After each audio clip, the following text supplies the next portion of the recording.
Yeah. How you doing, buddy? I can't believe it's been a few years since we've seen each other. Yeah, and it had been a long time before that since we had seen each other. But you're And looking great. And here we are in the same town doing the same work. But I love it. You never did our show, but I got to do this one with you. Yeah.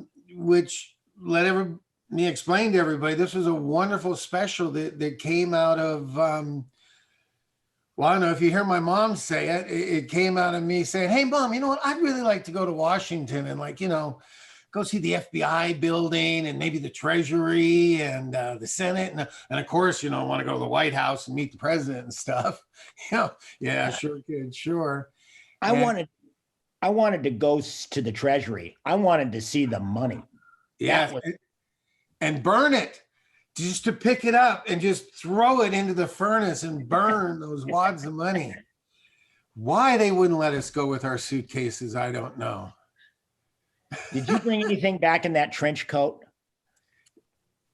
What's the statutes of limitation here? Yeah, it's been long enough. Although it is a federal crime to steal that kind of money, I think. Steal that kind of money. Any other kind of money is fine, but if it's that money where it's still in sheets and hasn't even been cut yet. Big pallets. In fact, now we're giving away some of our special. Why should we even see it? Anyway, Clint, I can't thank you enough for coming on, doing this for all the darlings and the dudes out there. It's a fun little group we have. I got to say, even though we haven't stayed in touch, I sure admire what you've done and what you've accomplished with your career. I mean, from all the dramatic ones like Apollo 13, Backdraft, Tango and Cash. Yeah. That was a fun one. Yeah. And then you got to do all the comedies too, like Waterboy and even Leprechaun, the scary ones. I mean, your whole range is just wonderful. I learned from Mom and Dad to not say no. I'll let you in on one little one. There was one movie that I turned down when I was sort of in my adult prime there. And it was The Flintstones with John Goodman and Rick Moranis. And I was offered a role to be one of Fred and Barney's bowling buddies. Uh-huh. And at that time, there was no way, no how I'm getting in that fur-skinned outfit, loincloth thing that they were going to hang on, pardon the pun, they were going to hang on Fred and Barney's bowling buddies. And it had nothing to do with the cash or it had nothing to do with the size of the role. I ain't getting into the costume. And if the fans... Oh, wait, did it have something to do with the size of something else? And you were afraid that it would expose? Well, no. I was afraid they were going to have a problem with the MPAA rating, but that's another issue. No, I just, you know what? And if you think back, it was such an idiotic thing. First of all, I would have taken the job and made a lot of money. Not a lot of money, but it would have been pretty good. And one of those $10 residual checks coming in. I just got a 3-cent one the other day. I still have the 1-cent one. Okay. I got you beat there. But I have been in some ridiculous costumes with just absolutely absurd things going on. And why would the Flintstones somehow ring absurd? And in fact, there's a connection to the Flintstones. My dad's first professional writing jobs were for the Flintstones. Hanna-Barbera was a non-union. They weren't signatories of Writers Guild. So you got kicked out of Disney, right? No, Hanna-Barbera was across the wash from Universal over on Wanga. I know exactly where. Yeah. Yeah. Well, my dad got in there, and he wrote like 5 episodes of the Flintstones. And in fact, this is very, very, very small, tiny trivia. Ron got story credit for a Flintstones. He did an episode called Fred's Second Car. He didn't do the episode. He pitched the idea to my dad. And my dad thought it was pretty good, and he added it in with his ideas when he went to pitch for Joe Barbera. And the thing is Ron was getting it. He was about 15 years old, and he didn't want to be Ronnie at that point, but he was Ron with 2 N's. And the story credit, story by Ron Howard, little known factoid of show business. I like that. I like that a lot. Well, I don't think I can go any farther without talking about your dad. Just what a wonderful guy. Like I said, I thought I loaded all these pictures right before we came on, and one of them was your dad, because I was so blessed to get to work with him in 2016. We did a little docudrama together called How the West, Home on the Range. Sorry, How the West was Home on the Range. And I got to work with him, and I'll get that picture during the break and we can bring it up. But just what a wonderful man he was. Such a gentleman. I don't know if he even lets you know, but I'm on the council for the Looking Ahead, which is a committee for young actors. We're under the Actors Fund, and we put together stuff. I've been doing it for years. And we have a big award banquet show. And we have this one award because I've always said that the parenting is really what makes a big difference for kid actors. And you and I could do a whole show on that, because between you and your brother, and it just shows the parenting, you turned out right. Yeah. So I made sure we had an award for the parents, and Hillary Duff was the first one to give it to her mom that year and everything. And I, for 3 years, fought to have your dad accept the award for parenting from the Looking Ahead. And he wouldn't do it. He's like, no, Dad, I don't deserve that. I don't. So what do you mean you don't deserve that? You have 2 kids in the business, very successful, very well reputation. I mean, if there's anybody that deserves it, it's you. Oh, no, Darb, come on. Yeah. Loved him. Dad was really, really special. And I think about him every day, and, in awesome ways. I mean, what you saw was a scratch of his true parenting wizardry. In my mind, he was more like a savant, because my dad grew up in Oklahoma. My dad was a hick, and he kind of matured into being a sophisticated hick. But in his early days of first raising Ron, and then Ron and I, along with mom played a huge part in it. But, he couldn't have known what he was doing. It was instinct and just God-given talent or God-given gifts of being able to do just the right thing at just the right time. And he did that all through my life. I mean, until he became,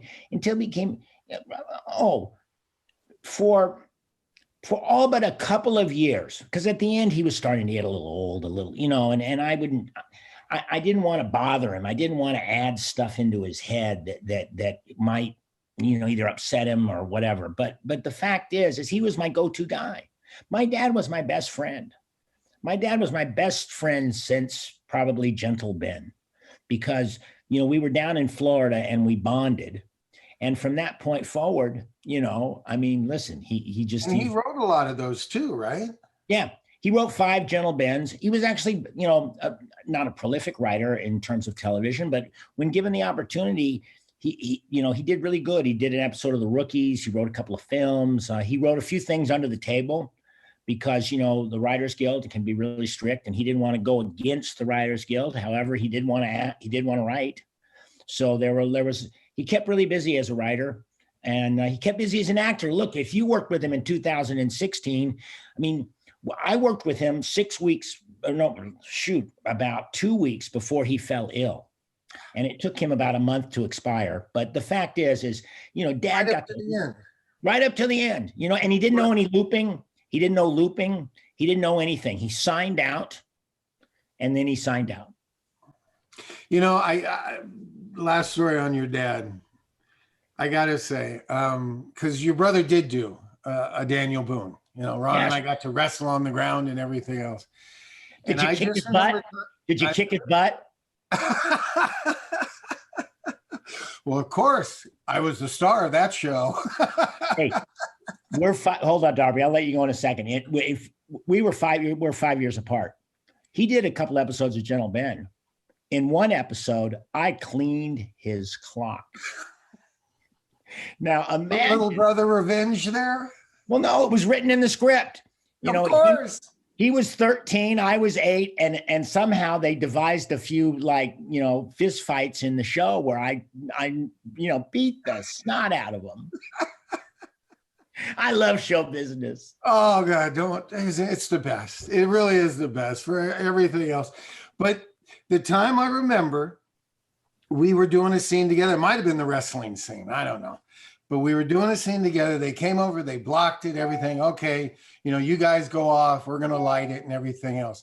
And your dad came over and grabbed Ron, and they walked down a trail, and they were talking to each other about the scene and what was going on. And it was the only time, because you got to remember, I never had a dad. He died when I was 6 months old. Mm. And I had a mom that, God bless her, I don't know how she did it. Single mom, you know, 3 kids, and I was working and everything.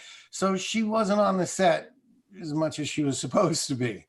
You know, I was well looked after by all the other guys on the set, but I just saw that father-son bond, and it was like one of the first times I really went, ow, that kind of hurt. But I loved it at the same time. It was very touching, and it just showed, like you say, that he was there.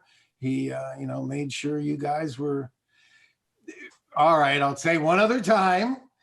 I was going to school at Pepperdine College, and they were doing the Battle of the Networks, okay?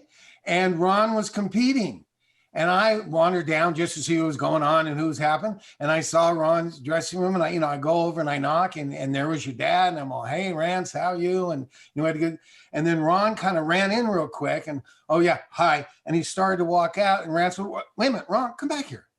Say hi to Darby. You know, he made sure that the manners were there and that, you know, everything was. And like I said, look at you. You both turned out wonderful. It's the parenting. The kids that have so much trouble in the business are the ones.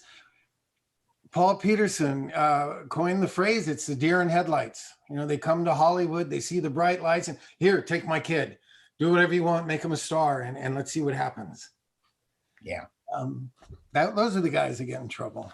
Yeah. Anyway, I completely agree. We're here to see a show. We're here to see something that I have spent decades, literally decades, trying to track this down. It's not on IMDb. I went and knocked on Art Linkletter's door saying, hey, can I get a copy? No, CBS has it. CBS, nothing. And then lo and behold, thanks to the beauty of Facebook, I had a fan go, you know, I got a copy of the show you were in. And that's how I found this copy. So it's not a great copy. I think he VCR'd it when it actually aired or something. Were there VCRs back then? I don't know. It may have repeated. Remember, it was children's programming, and they certainly didn't have as much children's programming back in those days that they did now. So, you know, I only saw it once. Well, Art Linkletter and Kids Say the Darndest Thing and everything, that was more prime time. I have no idea when they aired this. But anyway, it's a magical copy that I found. I can't wait to watch it again with you. It's just been fun to reconnect. So should we take a kid's eye view of Washington? I think so. All right, hold on. You know I have to make my announcements, Darby. All right, so this is called A Kid's Eye View of Washington. It circa is about 1970. According to your picture, Darby, it must be February 1970 because that's what your picture there is dated. So I'm assuming that must be the month, but it's definitely 1970 because that's the copyright on the end of the. You know, it's my mom who always had the camera going. Yeah, that's her picture. And that's one thing I like is back then they put the date on them because, you know, well, now they put too much information on them, but that's another story. Your social security number. Anyway, this stars Darby Hinton, Clint Howard, Maureen McCormick, and HB Barnum III. So we better mention Art. And Art Linkletter, that's right, is the host of it. This is really fun. We're going to break it up into a couple of pieces. Each one gets to go, I think, make a wish or something of what you want to do in Washington. So we're going to break it up that way. Remember, if you have any questions for them, please post it in the Q&A. I don't read the chat, so you want to make sure you post it in the Q&A. We're already getting some questions for you, Clint, about Gentle Ben, which would be good bear stories because Darby's always sharing us bear stories and how he seduced it with a grape. So, you know. Don't say that in front of Clint. Come on. Well, we want to see what his magic formula was. I'll bet Clint did the kissing with the grape in the mouth. See, he's got secrets that will all be revealed. So anyway, so make sure you guys stop, or turn off your video, turn off your microphone. There will be a Howard Johnson's commercial, and as soon as that's over, that's how you know it's the end of the segment. So I said, bye.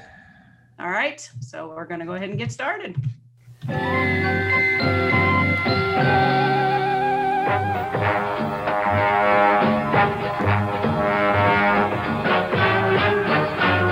A Kid's Eye View of Washington with Darby Hinton.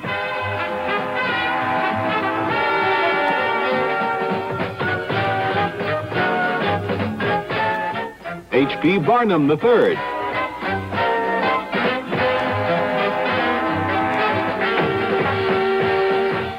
Clint Howard.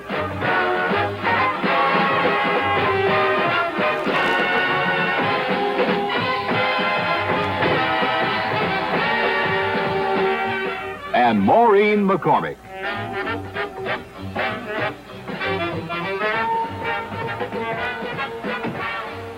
Clint, Darby, HB, Maureen, and me, Art Linkletter. And we hope you're going to enjoy this swinging trip through Washington, D.C. We're going to see money being printed and some of it being burned.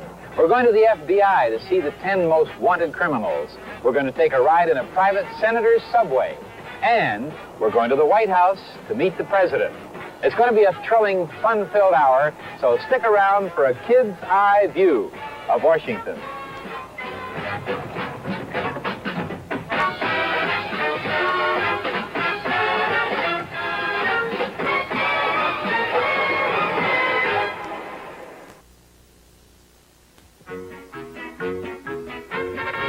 One of the great landmarks of this beautiful city is the Washington Monument. So that was our first stop. Hey, Mr. Linkletter, let's go to the top. It's only 898 steps. 898 steps. Holy smoke.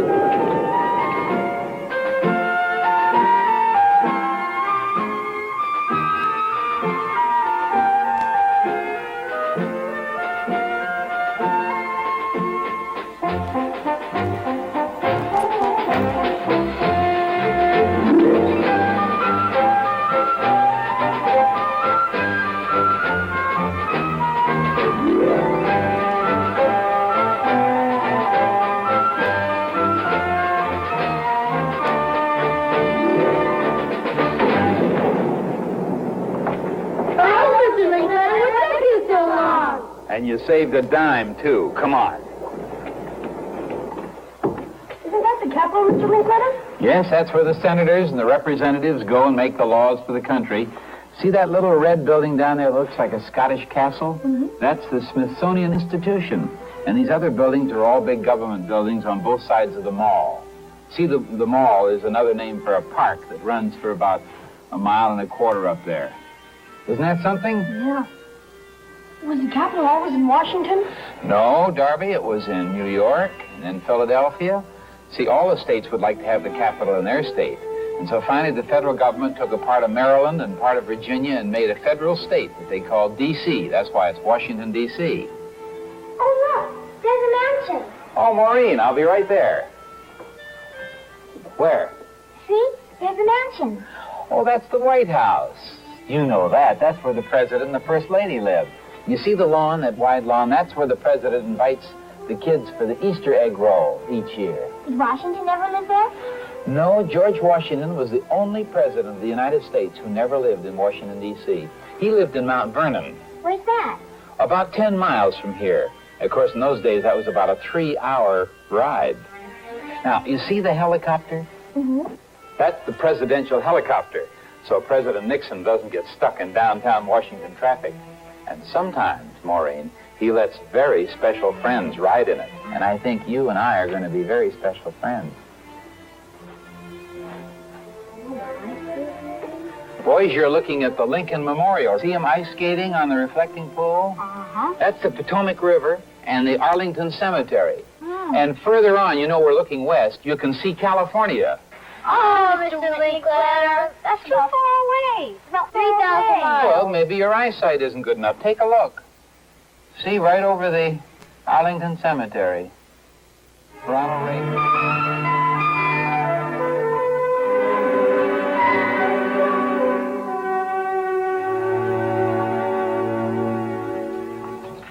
Hey, wait a minute, kids. I got an idea. Now, if you could be anybody you wanted in the whole city of Washington, D.C., who would you be? The first president! Wait a minute. Hold it. One at a time. Now, you only get one wish, so think carefully. HB Barnum III. Who would you be in Washington if you could be anybody? I want to be in charge of the place where they make all the money. All the money? All the money. We'll fix that. We're going to the Bureau of Engraving and Printing.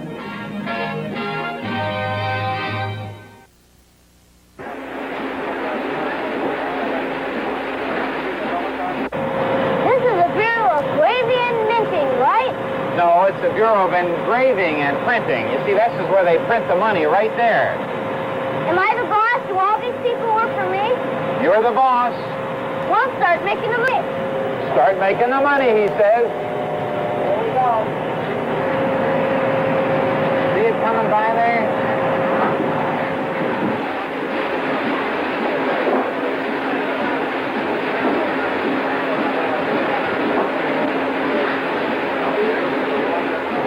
Pretty good, huh?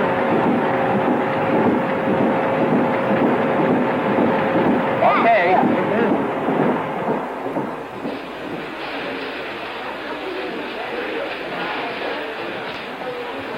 Do you know how much money you're sitting on, HB? I wouldn't have the slightest idea.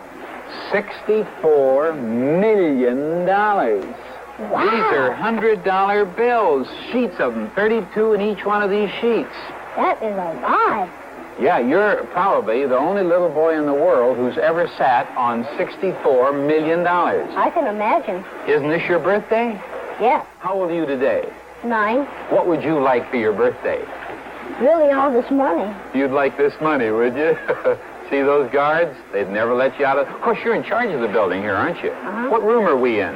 We're in the inspection room where they inspect all the money. And what are these ladies all looking for? They're looking for spelling mistakes. Spelling mistakes? Yeah. And what do they do if they find one?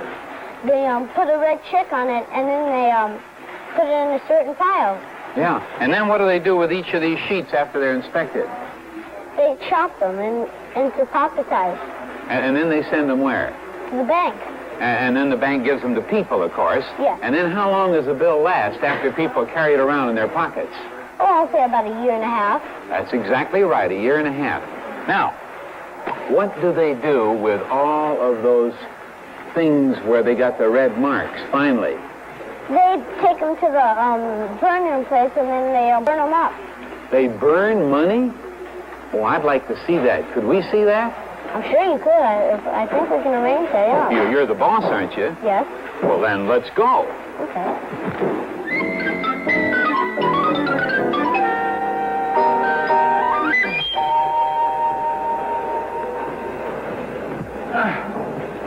Well, where are we?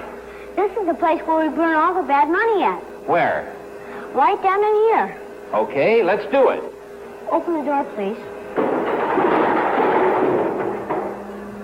Ooh, look at that flame down there. Do you really want to throw that money in there? Not really, but we have to. Yeah, we do. Okay, let her go. Oh! $10,000. Have another one.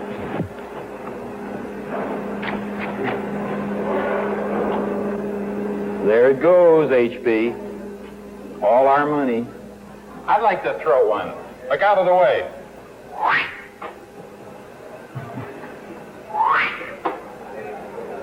Your turn. Here, you're up. 2 hands full. Here.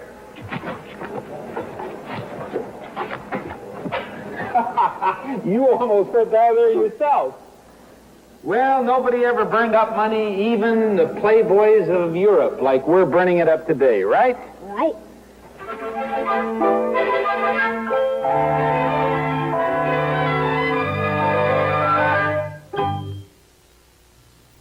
If a kid could sneak into a Howard Johnson's kitchen, he'd meet the specialists who make our children's menu so special.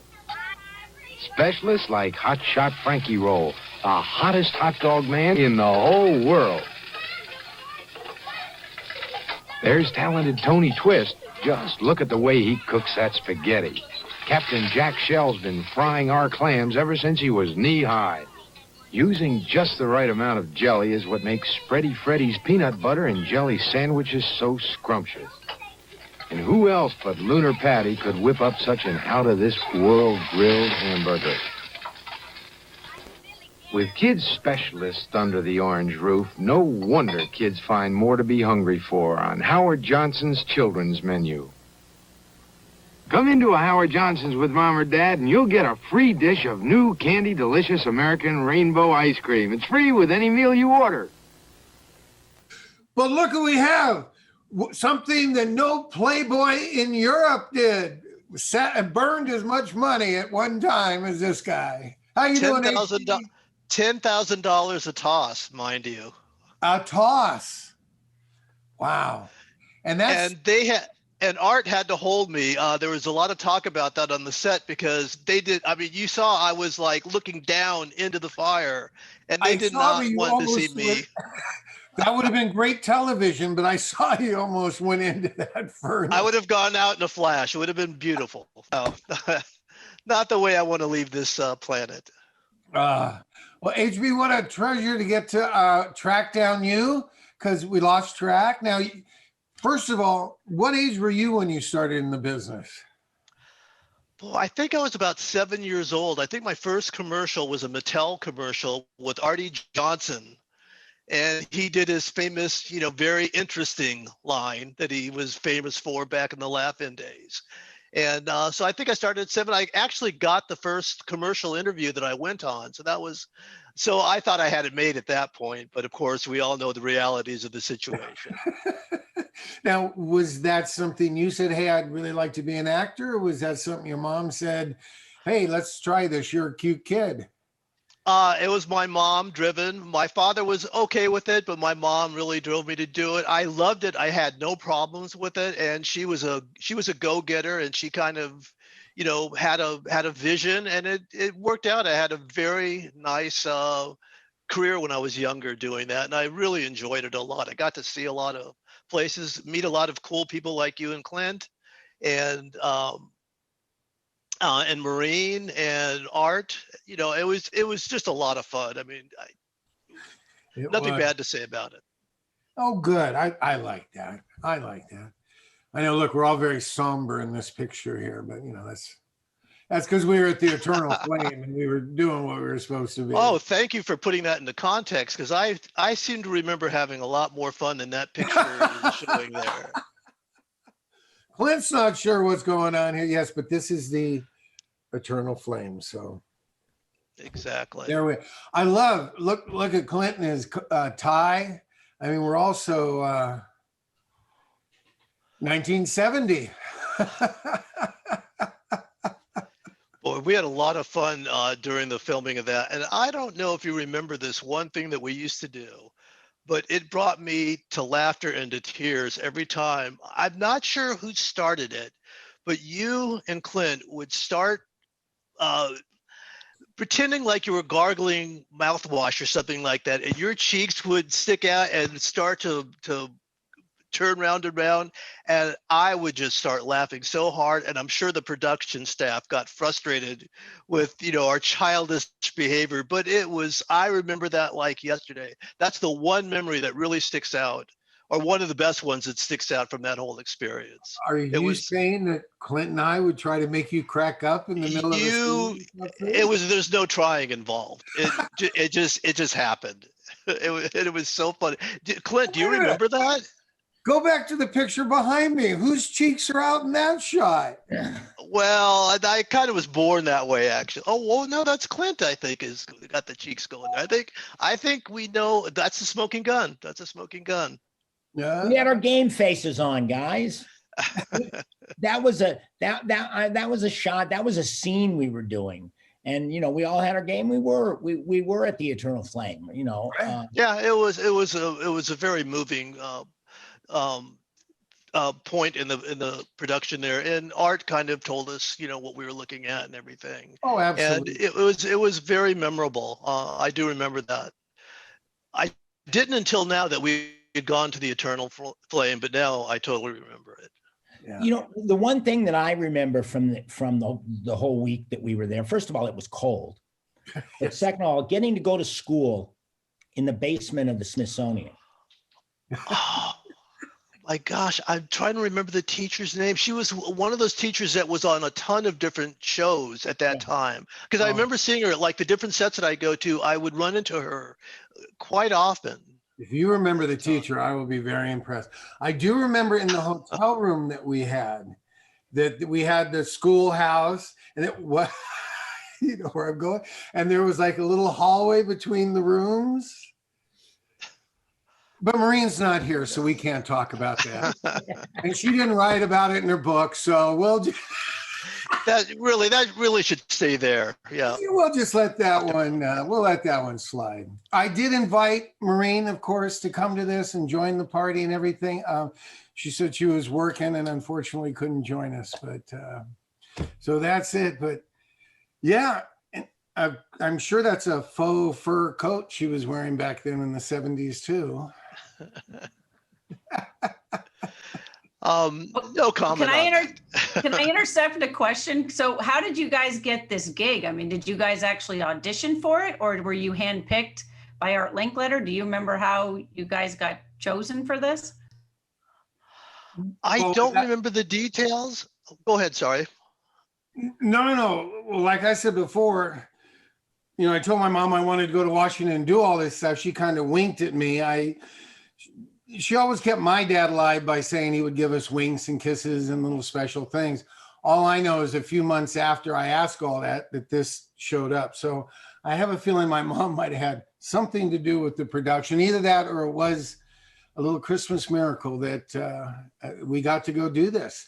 And anyway, Clint, go ahead. I mean, you were in a very hit series then, you Gentle Ben. And well, yeah, I don't recall having to audition. No, I do remember the thrill it was to know that I was going to get to go to Washington. By this point in my life, I had already become kind of a junior political junkie, and I was very aware of politics and very aware of the way Washington ran. I mean, not as it's run today necessarily, but just the structure of government I understood, and I was really intrigued by it all. So this was a big highlight for me. Oh, yeah. And HB, and you were doing the commercial. Now, what was your most famous commercial? Because I know you did a lot. Boy, I don't know if I had a real big famous one. I had some good ones, though. I had Armor, the gratuitous Armor hot dog commercial at the time. King Vitamin, which was a cereal at that time. How many boxes? Hunt's Snack Pack was the one I saw on TV. I didn't like it that much. Not that many boxes, actually. Oh, you got away with but that? But the Hunt Snack Pack, I loved. Yeah, I did. $100,000 bar. I ate a lot of those during the making of that commercial. They had me eating standing up. They had me lying on a curb, them and letting the caramel stretch. And at first I kept swallowing them, and they advised me not to keep swallowing them. And of course, toward the end of the filming day, I got full and cranky, but I was still a trooper. I was still a pro. Did you ever eat I was able to get $100,000 bars after that? I'm a Snickers person, so that's well, because I did a Daisy every once in a while for where I was supposed to be this kid while the fort's being attacked, and I'm sitting there supposed to be like, watching a show. And I went through 32 boxes of daisies, bugles, and whistles. And I still look at them and go, no, thank you. Because like you know, in the beginning they say, oh, you know, you should probably spit them out. Oh, yeah. No, that's fine. And you just, and, you know, and then after lunch, all right, come on, let's go back, do it again. Yeah, you have no governor on your actions as a kid. I mean, it's like all or nothing, and all usually wins. Yeah, So, I'm still waiting to grow out of that part of it.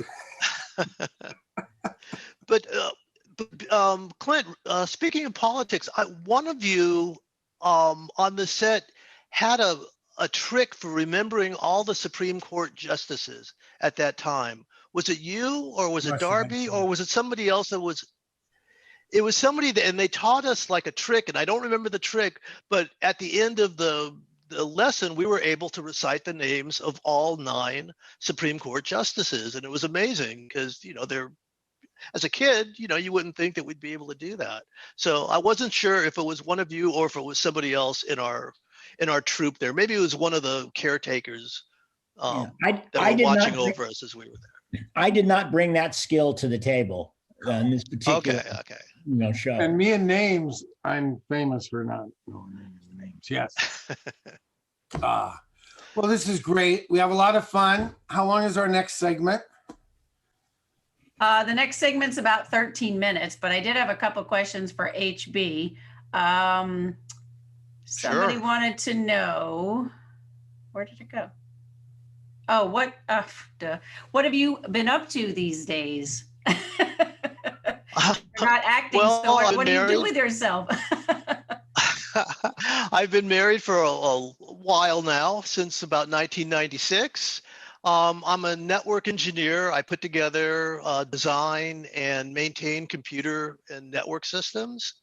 And I'm a guitar player. I love music, and just, you know, relax and enjoy life pretty much.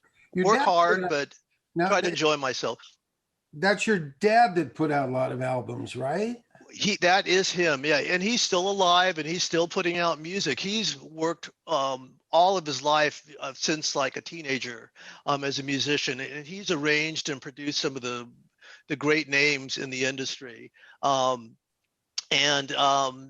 He was like Aretha Franklin's musical conductor for about 30 years.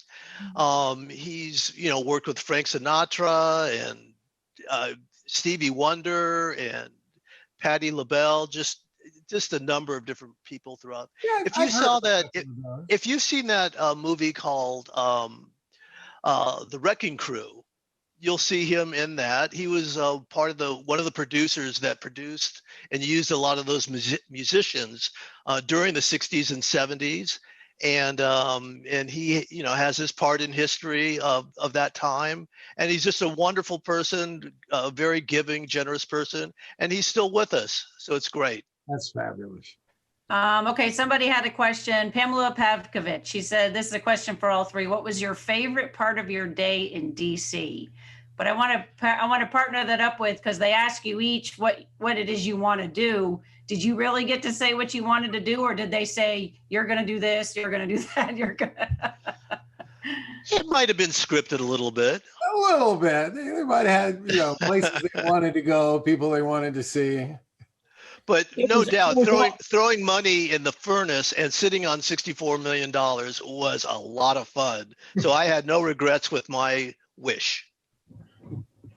Well, you know, I remember being enthralled with all of it. Really, truly. I was enthralled with, you know, well, first of all, I knew that going to studio school in the basement of the Smithsonian, I don't think she kept us down in the basement that long.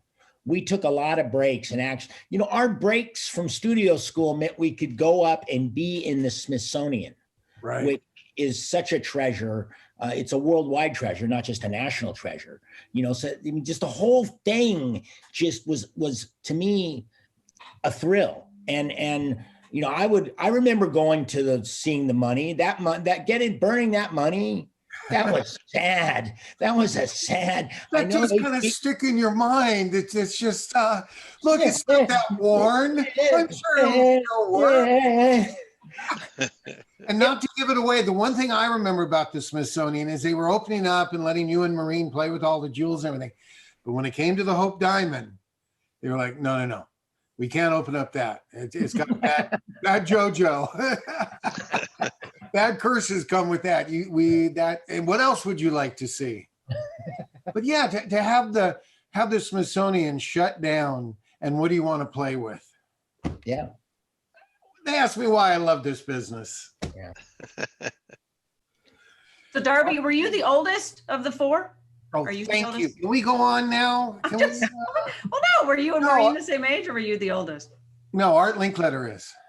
Yeah, good answer. Good answer. HB, was it Nicely really your played. birthday? Was it really your birthday that day? Was that true? Honestly, I don't remember, but if they said it was in February, it probably wasn't because my birthday is June 20th. So I don't remember if it was my birthday. But I don't remember. I'd have to check the records. Now, HB, you're going to let people out there start to think that in Hollywood and even in Washington that they don't always tell the truth. Now, you can't go out with that. We didn't. Okay, I wasn't really the boss. I wasn't really the boss at the location, so All right. I wasn't telling the truth there. More? Can we see more now? All right. So this next segment highly features Clint and Maureen. So this one is about 13 minutes and 15 seconds. And again, it'll have a Howard Johnson's commercial at the end.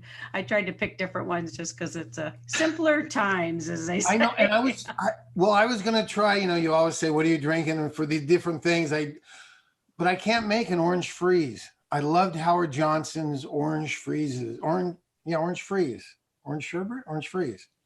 Anyway, I'm sorry. They talk about their ice cream. I don't know that they talked about their orange freezes, but. Anyway, so remember to turn off your camera, mute your microphone, and for our attendees, make sure that you're posting in the Q&A because I don't check the chat. And we'll be back in about 13 minutes with Let's do it. With part 2. Clint, you remember when I said you could be anybody in Washington? Who would you be?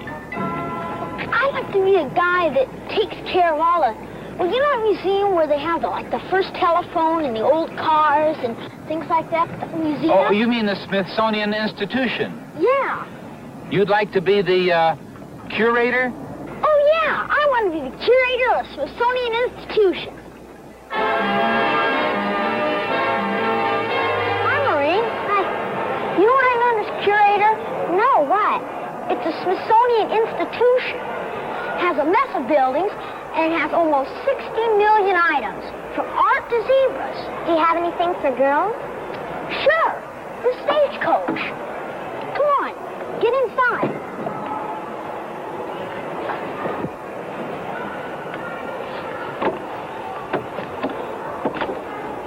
Did Indians ever chase people in this across the Rocky Mountains?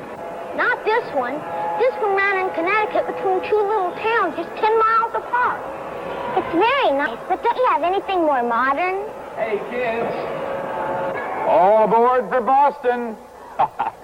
Actually, kids, this stagecoach is about 100 years old. That's not so old, but even that recently, people, well, they had to go through the heat of the summer and the cold of the winter, and it was drafty and wet. In fact, they called this a mud wagon because they went on regular old dirt roads and the mud came flying up into the passengers' faces. Remember, we came out here from California in just 5 hours by jet. Well, a few years ago, in a stagecoach like this, it took 5 days. Not to get from California, but to get from Philadelphia to Washington. Only about 100 miles. Gee, what a way to travel. Well, kids, I'll tell you. Where'd they go? This is an old wood-burning locomotive, built before the Civil War. Wow, that's over 100 years ago. Yeah, and look at the oil-burning light. See this cow catcher? What's a cow catcher? Well, come here. You be the cow. And if the train was coming along, you'd just be thrown right off the track and you wouldn't get hurt. Come on, Maureen. Look at that bell. Hi, kids. What are you doing here, Mr. Linkletter? You can't lose me. I still haven't seen anything for a girl yet. Oh, girls and boys are both interested in old locomotives like this. Why, this old baby is a veteran of the Civil War and wears a Purple Heart, too, because it was attacked by Jeb Stuart's Confederate raiders, and then it was repaired and ran till 1901. Why, this old baby could go 40 miles an hour, and that sand bell full of sand, in case they had to stop, the sand came down. They're gone again. How do you like that? This is 1913 Model T Ford. Gee, look at the door. I wish we had them like this today. Hey, with old brakes. What this is? Oh, the direction. It's the battery. Neat. Guarantee. Wow. Look at the clock. And the speedometer's up there. 60. Hey, here's some windshield wipers. Wow, I bet you when those things go up, you have to crank it by hand. You know, it's great, but it doesn't go anywhere. What if we get it started? Wonder what button you push. You don't push a button. There's no starter on a Model T. What you do, you retard the spark, push down the gas, pull out the choke, and get around out in front and crank. President Linkletter, how did you get here? I'm a backseat driver. As a matter of fact, I used to have one of these cars. You must be pretty mature. Pretty mature? You make me sound ancient. I was in high school when Henry Ford was still making these cars in 1926, and they're still driving these cars in some part of the world, like Ecuador and down in Latin America. By the way, Maureen, you haven't made your wish yet. Have you seen anything that makes you wish you were somebody? Nope. I haven't seen anything for girls. Well, you're going to now, because I'm going to take you up to the Hall of the First Lady here at the Smithsonian Institution. You're going to see Martha Washington and the most beautiful dress you ever dreamed of. Now, Maureen, before you make up your mind what your wish is going to be here in Washington, I thought you'd like to see the First Lady, Martha Custis Washington, who was married to General George Washington. See what pretty gowns they wore in those old days? Mm-hmm. That's a silk dress on which has been hand-painted insects and the flowers, wildflowers of North America. And this scene that we're looking at is where the Washington family lived in the executive mansion. Not in Washington, D.C., remember. They never lived here, but in Philadelphia. And you see the little fire screen hanging by her there to keep her from getting too hot from the fireplace. And she's carrying a little handbag she made herself with part of George Washington's uniform sewed right on the front of it. Well, now, what do you think about a wish that has something to do with this? Well, it's very pretty, Mr. Art Linkletter, but I'd like to see something else before I decide what I want my wish to be. I have something that really should excite your interest. It's got a lot of sparkle. Would you like to see it? Uh-huh. Right this way. There it is, Maureen. The Hope Diamond, the largest blue diamond in the world. And more people come to see this Hope Diamond than anything else in the whole Smithsonian Institution. What makes it so good? Well, in the first place, it's very valuable. It's worth over $1 million. And it's the only diamond in the world with this blue color. Then there's something else, the curse of the Hope Diamond. What's that? Well, ever since it was first supposed to be stolen from the eye of an idol in India, every family, including the kings of France who owned it, have either died, been killed, had an accident, been beheaded, sent to the insane asylum. Whole families' fortunes have been wiped out until it finally arrived here at the Smithsonian. Can I hold it? Aren't you afraid of the curse? Sorta. I think you'd better not even touch it, but I'll let you hold an even bigger stone right over here. Come on. Maureen, this is from Brazil, and it's one of the biggest topaz gems in the world. Hold it. Wow. Now, that's 7,775 carats, and the Hope Diamond was 44 carats and was worth $1 million. What do you think this is worth? 100 million. $10,000. You see, it isn't the size of things that count, it's how rare they are. Maureen, there are 4 of the most valuable gems in the world: diamonds, rubies, emeralds, and sapphires. This is a Bismarck sapphire. Every great gem has its own name, and this is one of the most beautiful and costly gems in the whole world. Can I wear it? No, it's against the regulations to even touch it. I'm the curator here, and she can wear it. Yes, sir. Hey, you have friends. You want to wear it? Yeah. All right, let's put it around your neck.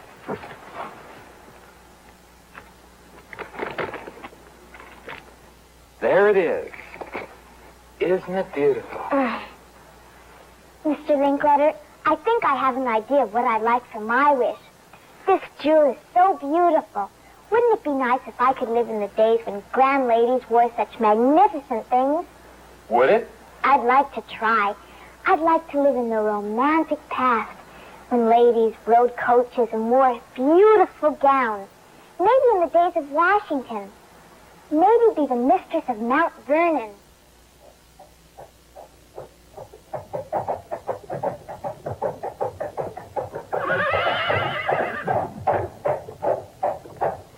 The first thing you find out about the past is that there is so much of it. Here at Mount Vernon, we can see how George Washington lived.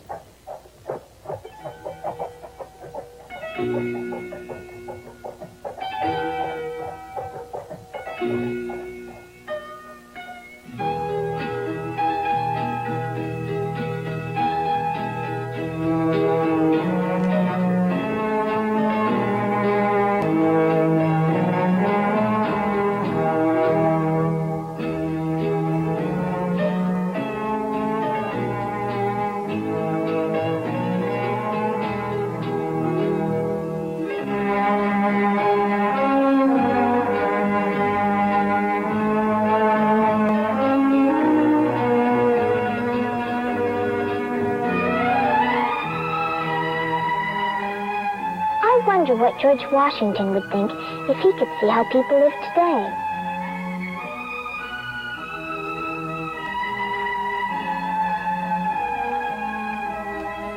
That's the smokehouse to keep ham and bacon from spoiling. No refrigerators in the days of Mount Vernon.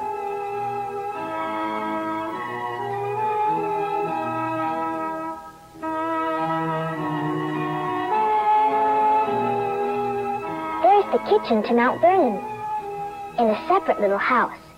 Keeps the cooking smells away.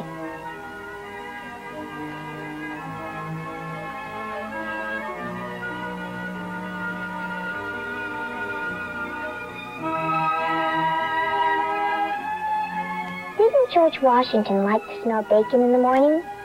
My daddy does.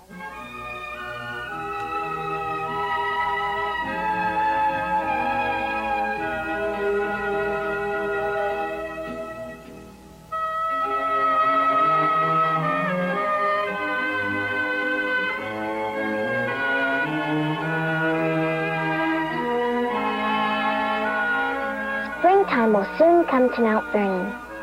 This old house has seen a lot of springtimes.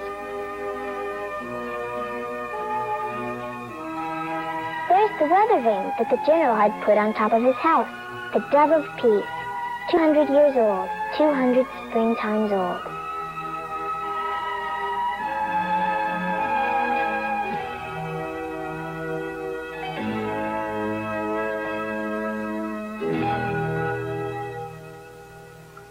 Oh, Mr. Linkletter, I just love candlelight. It's so pretty. And you're so pretty in your old-fashioned gown out of the past. It's easy to live in the past. Anybody can do it. All you have to do is close your eyes and imagine. Imagine you were living way back when it took 3 hours to ride from Mount Vernon to Washington, and where men wore powder in their hair and dressed in silk for dinner, and where candlelight made everything so romantic. Yes, but it was so inconvenient long time ago. The candles had to be replaced every 2 or 3 hours. There's no radio or TV or electric lights or cars or can openers, or for that matter, no cans. Would you have liked to have lived in the past? Well, nobody should really live in the past, but we can learn a lot from it. And it's fun every so often to just pretend.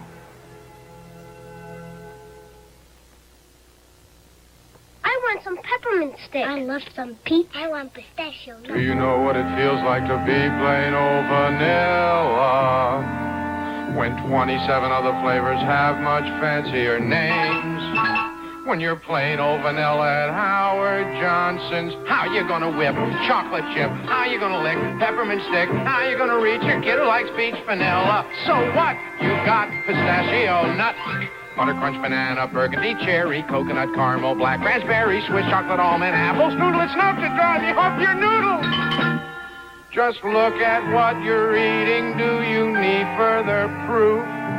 Plain old vanilla is the loneliest flavor under the orange roof. Okay, Clint, I think you get another award. You said to Maureen McCormick, Marcia Brady, now you be the cow, and you lived. I think that's wonderful. I just read the dialogue, Darby. I just read the dialogue. I'm innocent. Oh, that was fun. You're right. I do now vaguely remember learning some of that dialogue because we had little speeches and, there was a rhythm we had to hit. And, Dad was not with me on the trip. He had better things to do, but mom was with me on the trip. And yet, learning that dialogue, because some of that stuff is, kind of not tongue twisters, but that didn't flow real well, and having to figure out how to say it. And just looking at all of us, we haven't really seen your deal yet, but, Maureen was, HB, you were awfully little, but like Maureen, she learned that stuff. She nailed that stuff. She was standing toe to toe with Art Linkletter, for crying out loud. We all were. That's right.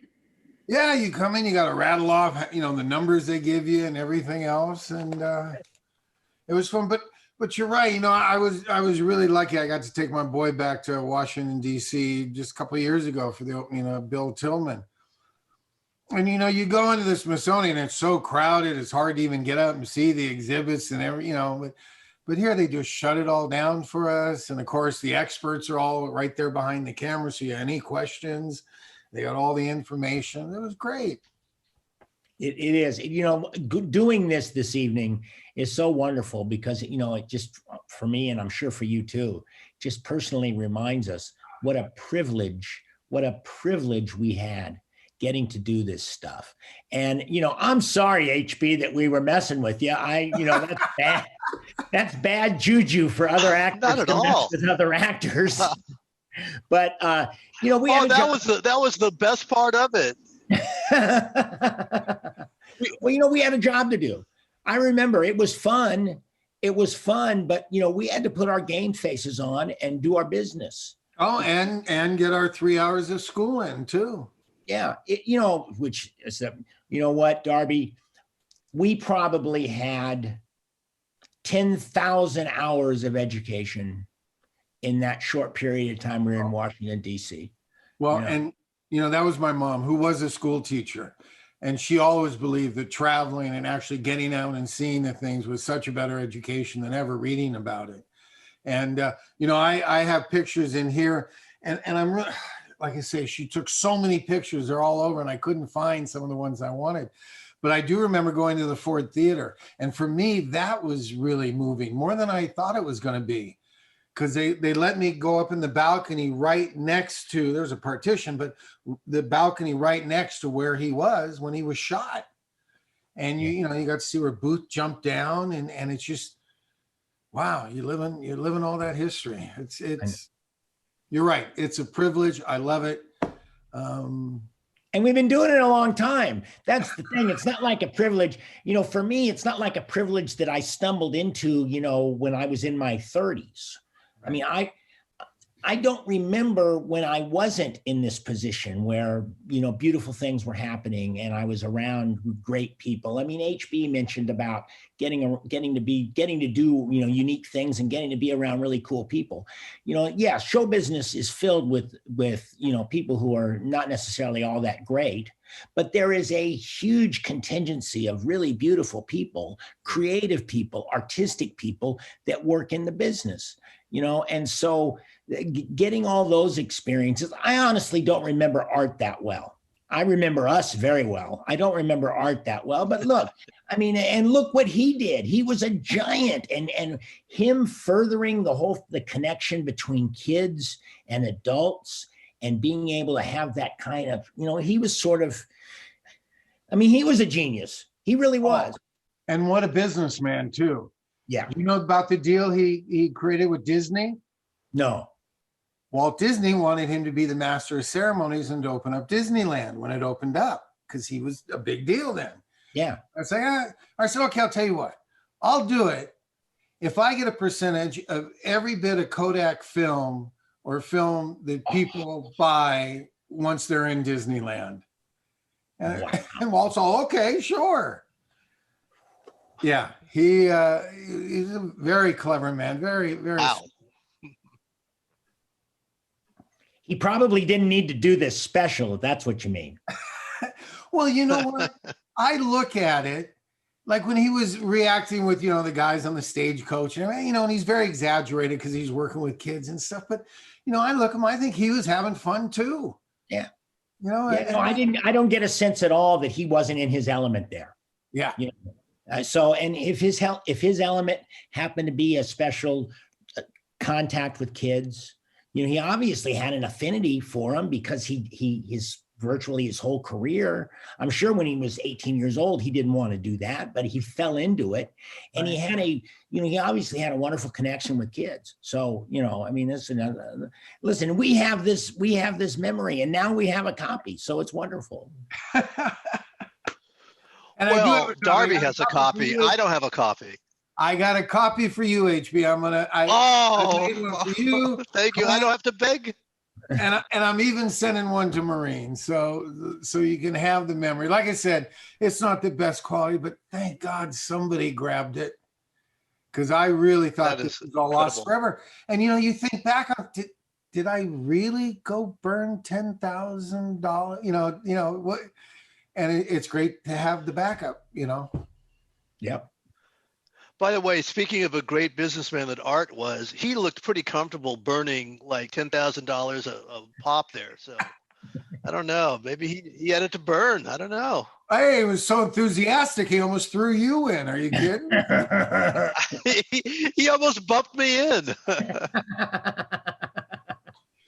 Yeah, it was weird being so small, and like the pit is like there was no guardrail, there was nothing. They said to him, look, when he throws it in, you have to hold him, so. Now, do you remember they also took us, because the picture I showed, I actually made it the cover picture on my page of us in front of the FBI building. I don't think that actually made the show, but we got to go in there and shoot machine guns and which was right up my alley. Right. That was one of my highlights of the whole thing. And get fingerprinted. That's don't no musket. That. I forgot about it. That's right. Wait a minute. They have my fingerprints all these years. I thought I was going. I think in the last segment, you guys go to the FBI building, but I don't remember all those details. That's in your Look, I only saw this. I wanted to share it with you guys. I only saw it once just to make sure it was a good copy. So there's some things I don't remember, but I did want to share it with my buddies that went on this adventure with me. It's wonderful. Thank you. Thank you. Seriously. Thank you. Because it's, we went on the adventure together, and now you're bringing it back, and it's wonderful. So did you guys understand, like, did you have a fond appreciation for what it was you were seeing being in the Capitol, and have an awe and a excitement of just about being there? I know you were, Darby, because you wanted to go, but.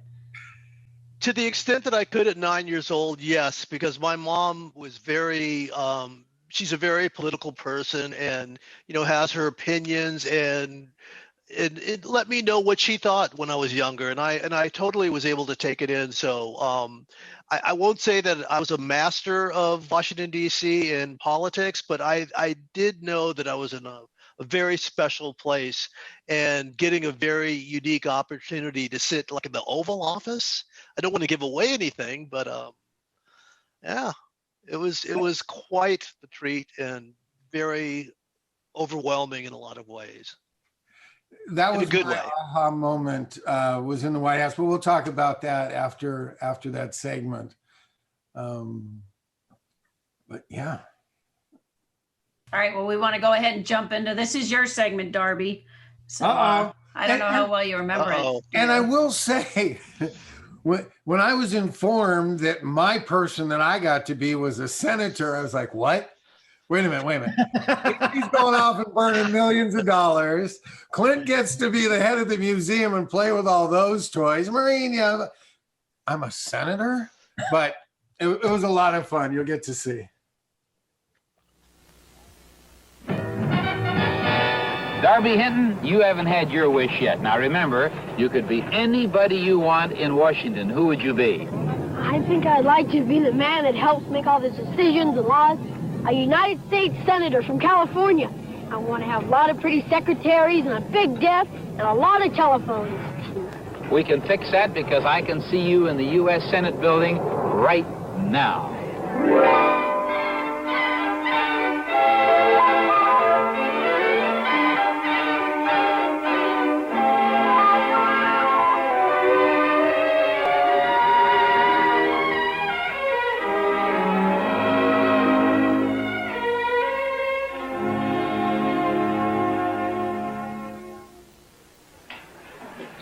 Good morning, Senator. Good morning, Miss McNulty. What's your order of the day? Here's your morning mail. Then you'll want to meet with some visitors and lunch with Senator Fong. Thank you very much. Senator Hinton, when I wake up in the morning, even the birds are coughing. What are you going to do about pollution? I think... Dear Senator, what are you going to do about these high taxes? Dear Sir, when are you going to end the war in Vietnam? When I voted for you, I thought the war was going to be over in a month or two. Dear Senator, my grocery store has been held up twice in the past 6 months. My family can't even take a walk in the park during the day, much less at night. Brother. Senator, one of your constituents is here to see you. What? A voter, a Mr. Linkletter. Send him right in.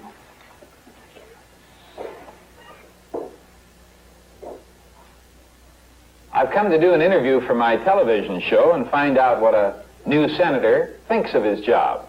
I think it's great. It's a swell job, huh? Senator, how can the average citizen make this country a better place in which to live? Well, obey the laws, like their mother, and pay taxes. Like their mother? What's the matter with fathers? Senator, I want to ask you about your salary, speaking of taxpayers. How much do we pay a senator a year?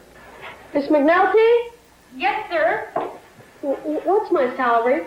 $42,500 a year. $42,500. Wow. That's a lot of money, isn't it? But you know, Senator, you have to pay taxes on it. Everybody does, even the President of the United States. Do you have any idea how much money you'll have left for yourself after you paid taxes on $42,500? Huh? $1.85. $1.85. Senator Hiram Fong of Hawaii to see you. Thank you. Hello, Art. How do you do, Senator? This is the new senator, Senator Hinton. Senator Fong, nice to meet you. Please be seated. Senator Fong, I know you have visited Senator George Murphy here in this office many times. Now he's next door, and the new senator is here, Senator Hinton. Yes, I know. I'm very happy to meet your new senator. He's a very fine-looking senator. I was interviewing him here for my television show, and you don't mind if I go on just for a moment or two? Go right ahead. Your mail, Senator Hinton, calls for you to answer some very important questions. This one is about pollution. What are you going to do about pollution, Senator? I think everybody should drive steam cars and electric. Senator, I don't think the problem is as easy as that. Have you ever thought about noise pollution? Have you ever thought about water pollution? About solid waste pollution? No, pollution involves many things, and the problems are not as simple as you think they are. Well, here's another one. Dear sir, when are you going to end the war in Vietnam? Senator? The President of the United States, President Nixon, has tried to have a Vietnamization of the war in Vietnam. In other words, he is trying to withdraw troops as he sees fit, providing that the South Vietnamese army can take over the duties. Now, we are not going to withdraw precipitously, as you know that. That sound all right to you, Senator? Sure. Dear Senator, what are you going to do about high taxes? Lower 'em. Senator Song? Well, I'm afraid, Senator Hinton, if you're going to lower them, we won't be able to pay our government employees. Do you know that they're asking for an increase in salary? And every 1% increase means $700 million. And do you know that we owe approximately $370 billion? If you lower your taxes, how are you going to meet these expenses? It's not as simple as that, Senator Hinton. I think after a few years here, you'll find that these are very complex problems. Well, now here's one last question. Dear Senator, my grocery store has been held up twice in the last 6 months. What are you going to do about lawlessness? Get more policemen. Senator Oh, that is only one phase of the problem. What about more judges? What about more probation officers? More social workers? More education? More job opportunities? This is a very complex problem, and the Congress is giving that a lot of attention. Senator Hinton, I know that you and Senator Fong are going to have lunch at the private Senate restaurant, but But first I want to take you on our private subway. the Senate's private subway? That's right. Will you excuse us, Senator? Oh, He be can see you for lunch delighted, be later. delighted.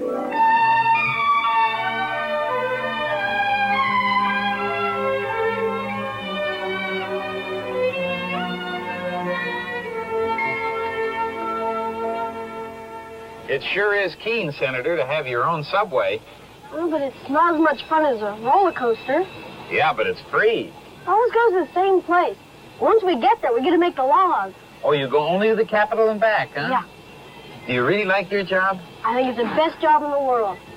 Well, I know a man here in Washington I think may have a better job. He lives in the White House, and we'll go there after this ride. Let her rip.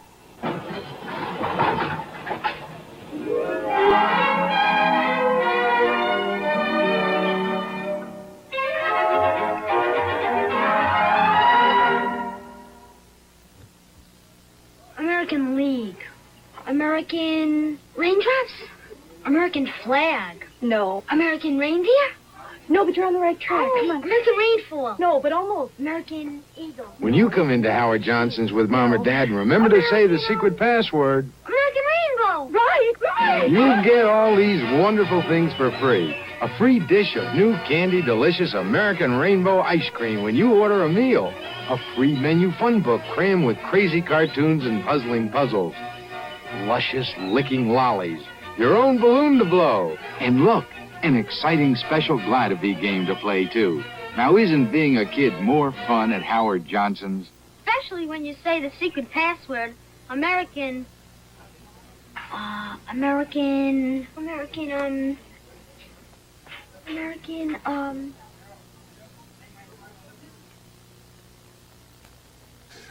Now, see, there's a kid that can't learn his lines. Commercials were longer in those days, too. Well, I think Howard Johnson's was your sponsor because the whole thing was all Howard Johnson commercials. I cut a lot of them out. Yeah, it was the only one. But there are. Hey, Darby. Hey, Darby. Yes. Let her rip. You know what I was thinking when I saw that? There's going to be a whole generation, a lot of kids are going to be, what was that thing he was sitting on? You're not going to know what a phone book is, right? Was that the Constitution he was sitting on or something? No, it was a phone book. He used to have to look up. And 42,000. What did the senators get paid today? Oh, Jesus. Their assistants probably make twice that. Yeah. Yeah. Those were the days, my friends. All right. And what else was, and they talked about the deficit just being 300 million or 300 billion. Yeah. That was when we didn't even know what a trillion was. Yeah. It didn't compute back then. It was just, there would be no way that a deficit would ever be that much. But do you remember when Reagan came out and he had a stack of magazines or books or something and said, this is what it used to be? And he tried to show the stack saying each piece of paper represents. I guess Or was that the tax code or something like that? Or I think he was talking about the deficit. I just remember he was using a visual like Gotcha. that. I'm a visual learner. So I went, oh, okay. I believe one of the reasons why this special, your mom may have had something to do with it, in all honesty, but Art Linkletter was good friends with President Nixon. Yeah. And Art Linkletter was a conservative, and that's the side of the table that he sat on. So he was friends with the president, and that was sort of the end. I mean, listen, a show like this needs a coup de grace. A show like this needs a third act, and the third act is actually sitting down with the president. Absolutely. So without that, without that, this special gets pretty thin pretty quick. Well, and Mom, Nixon lived in Bel Air before he moved to Washington, and to hear my mom tell it, they asked Pat and Richard Nixon asked Mom if she would come to Hollywood, because Mom was pretty known for throwing her parties and stuff and kind of doing the social coordinating thing. And my mom was born and grew up in Chicago, and that's why she moved west. She said she never wanted to be that cold again. And besides, I was working and stuff. But so she knew the Nixons too. As a matter of fact, if I remember, and it would have to talk to your mom or something about this, as I remember, she kind of got up and left the waiting room in the White House because she wanted to go exploring and kind of look around. Yeah, the one thing that I remember, I mean, I remember a lot of this, but the Oval Office didn't have doorknobs as we know them. Right. It was everything when the doors closed, it was you couldn't like turn a knob and open the door. It was sort of a special kind of design. And I found design. Once they get you in there, you can't get out. You stay there. We'll turn the cameras on every now and then. And think about it. We filmed this. We filmed it on 35 millimeter. We filmed it under really hot lights. Yeah. And, the Oval Office is just a room. And the fact is if the electricians bring in, 4 or 5 lights to heat this room up and light it up to where the film can capture it, imagine it was hot. I recall the president sweating fairly profusely during this. Yes. And I remember he had jowls. But before we go into our specific memories, let's go on, because I certainly don't want to badmouth a former president and rest in peace, Richard Nixon. But it was a memorable experience for all of us, including me. Absolutely. Should we get on and meet the president?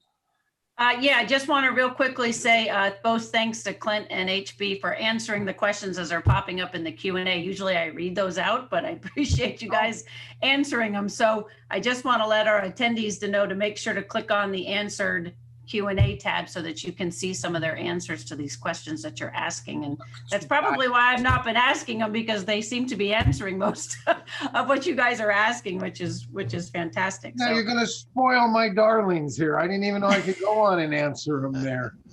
Well, you're not supposed to, Darby, because that gives me a job to do. You guys are stealing my job. No, I'm just kidding.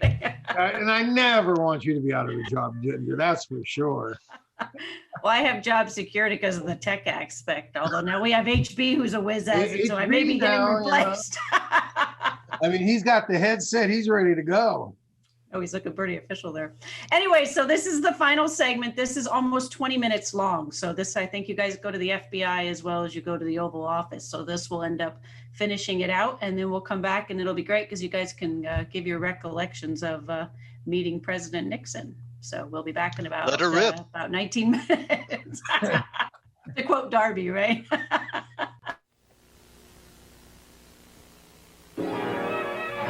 We made an appointment to visit President Nixon for later that afternoon. But in the meantime, there were many other exciting places to visit. Hey kids, here's the FBI.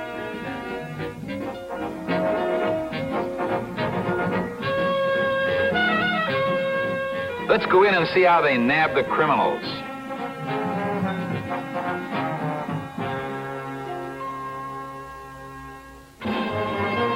of their most famous cases, the Brinks robbery, one of the largest, most daring robberies in the history of the world.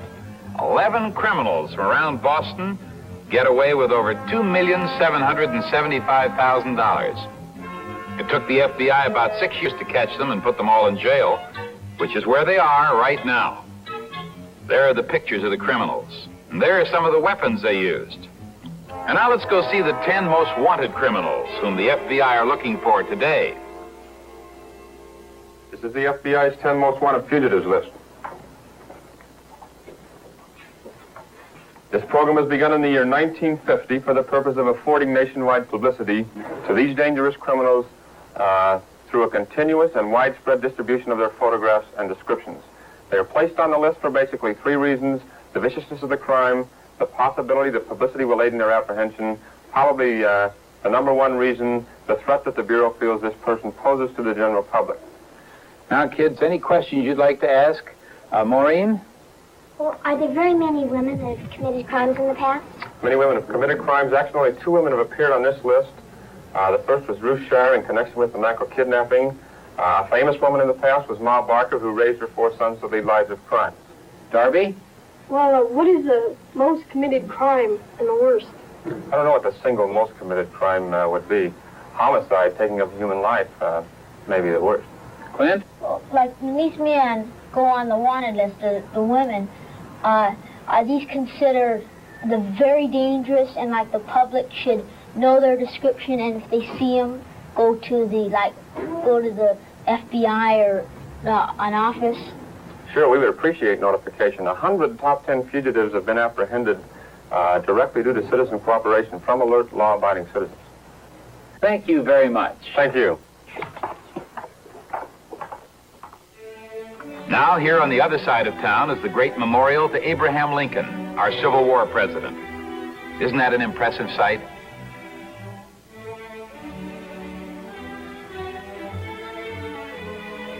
I get a thrill every time I walk up these steps.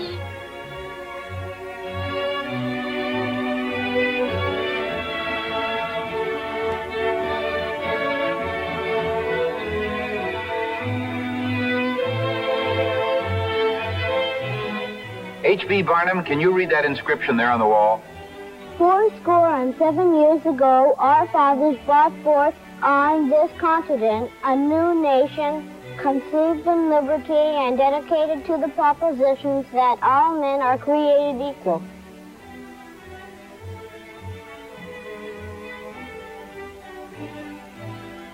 From the Lincoln Memorial, it's a short trip across the Potomac River to the Arlington National Cemetery, where a great many of our country's heroes are buried.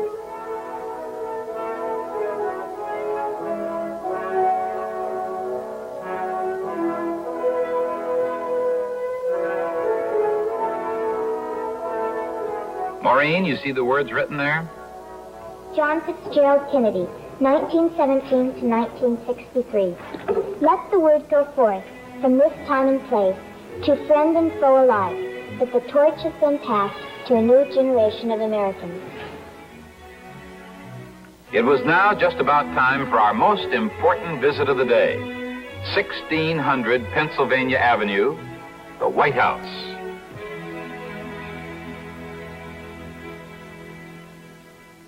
We were a few minutes early for our meeting with President Nixon, so we waited in a very historic room. Kids, we're in one of the most important rooms in the entire White House. This is where the cabinet meets. This is the cabinet room, where the president meets with all of his principal executive assistants and advisors. Why don't they meet up on the Hill like the senators and representatives? Because this is the executive branch of the government, and we're supposed to carry out the laws that are passed up on the Hill by the legislators. And then the Supreme Court meets on the judicial branch to decide whether the laws are right and constitutional and everybody's rights are protected. Now, Maureen, you happen to be sitting in a very important new chair in the cabinet. HUD, H-U-D, Housing and Urban Development. George Romney sits right where you are when they have the meetings. You know what that means? No. Well, what does it sound like? Housing and Urban Development. Take a guess. Bud? HUD. HUD? Yeah. That's a very important new job because between now and the end of this century, we're going to have to build more buildings and houses that have been built in the United States since Columbus first landed. Aye. That's your job. Are you ready for it? Uh-huh.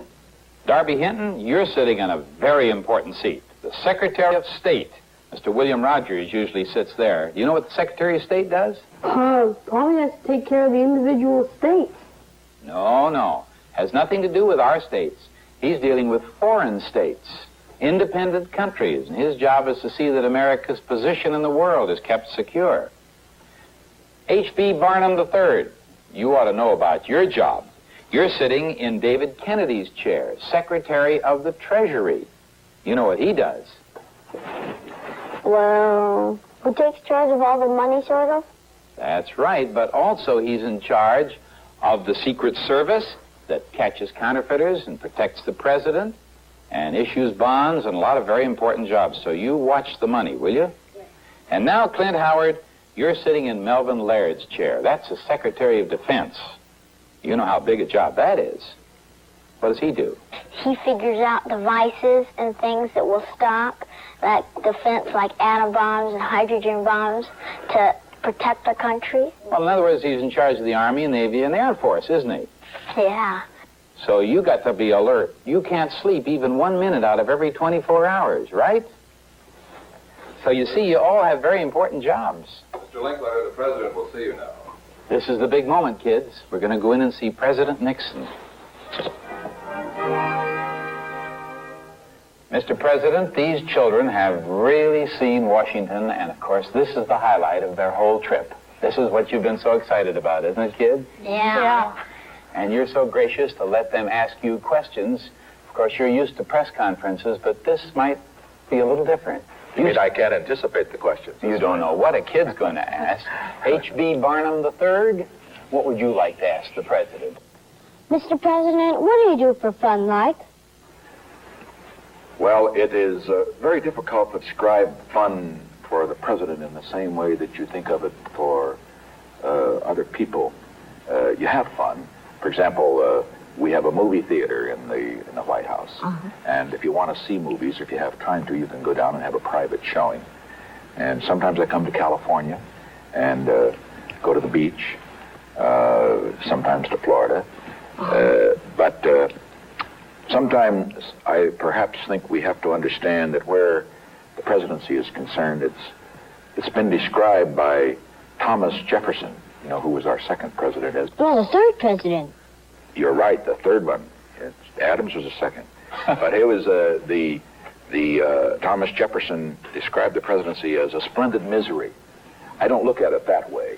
It's certainly not a misery. But the real fun in the deep sense that you get out of this position is simply having the opportunity to do the things that you couldn't possibly do if you weren't president, like seeing all of you. Like, for example, welcoming the astronauts when they came back from the moon. I saw them right here, and they gave me that picture over there on the wall. To meet the leaders of the world, to talk to them about the great problems of the world, and also to think that what you do in this office may make the world a little bit better place to live in.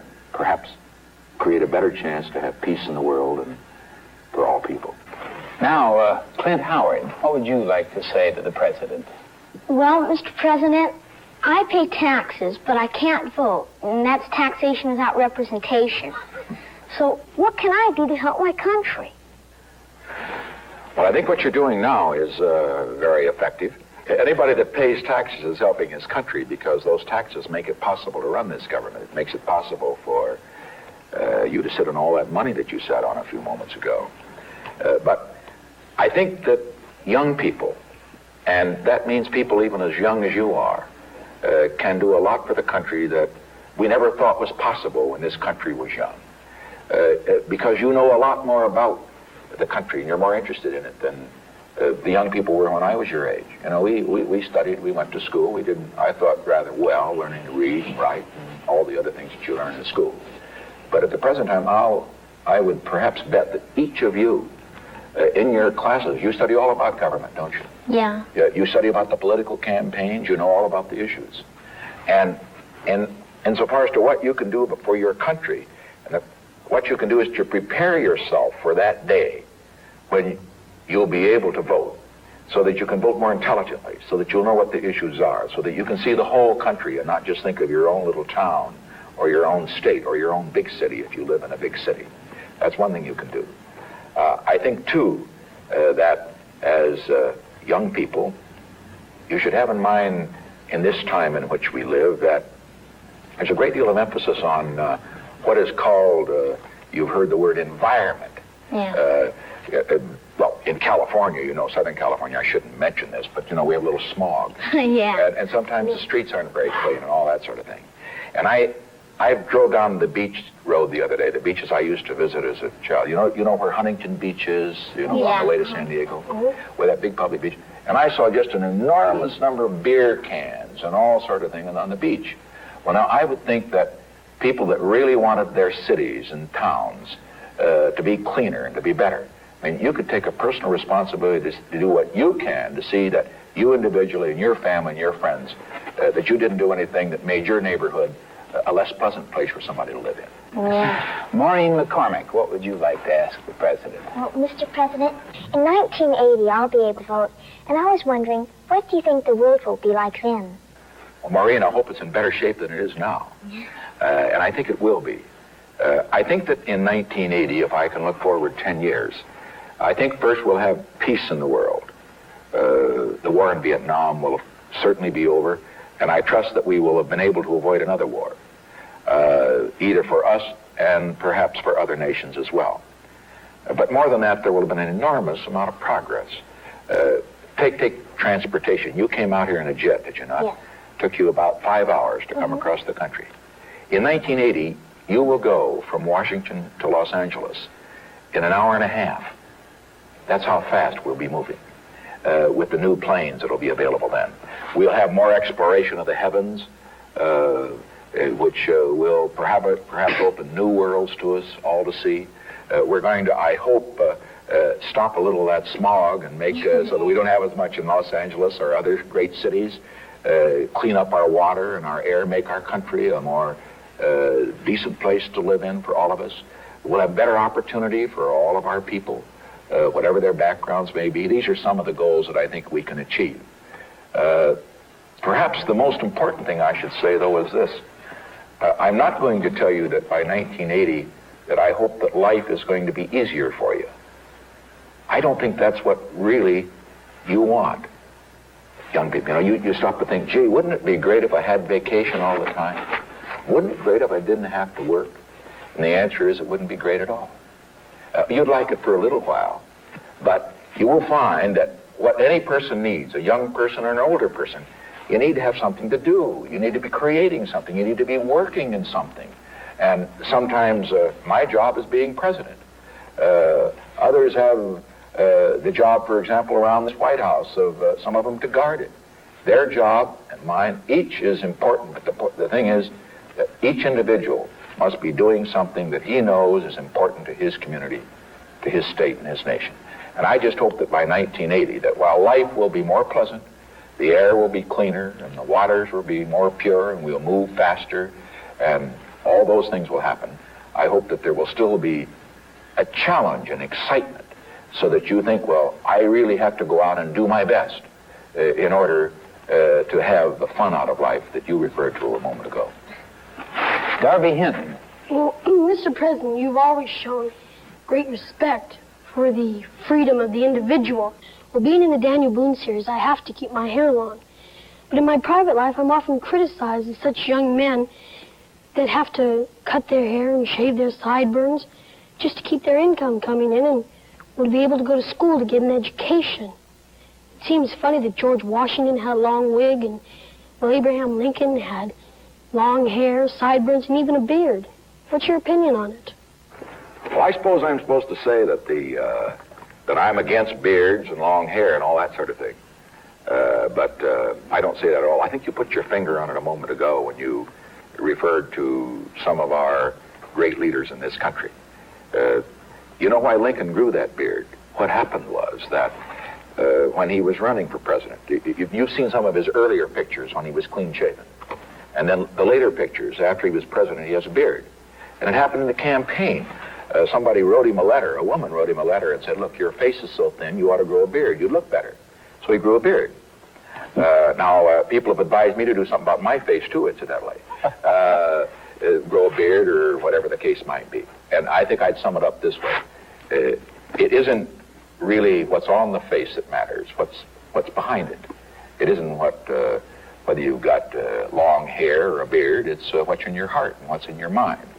And as far as I'm concerned, and I think you'll agree with this, I don't judge an individual, and I don't think any of us should, in terms of whether his hair is long or short, or whether he's black or white, or it's a question of how he lives, how he treats his neighbors, his fellow men, what kind of a contribution he makes to a better life in this nation and in this world. And if he measures up that way, believe me, long beard, no beard, doesn't make any difference. Mr. President, on the way in, the kids noticed a helicopter sitting on the lawn. I don't want to be presumptuous or anything, but do you know the person who owns it? Well, I'd better, because I didn't get permission for any helicopter to be there but the president's helicopter. Well, then it must be yours. That's right. They call it Marine One because it's a Marine helicopter. See, we have Air Force One, which is the big Air Force jet. And this helicopter is called Marine One because it's the one that's used for the president. Do you suppose, Mr. President, I got the message, and I would say for very special guests, we would like for them to take a ride in that helicopter. How about it, kids? Wow. Yeah, great. Thank you, Mr. President. Okay. I'm delighted. Well, we're glad to have you here. We wish you well. All right. We're glad to welcome you here. Hope those taxes aren't too high. Maureen.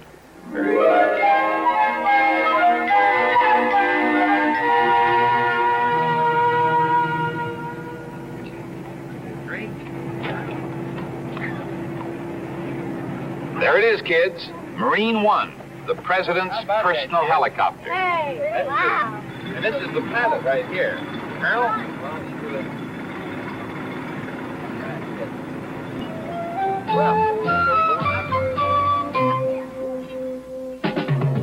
Well, Colonel Sample, the kids are all aboard.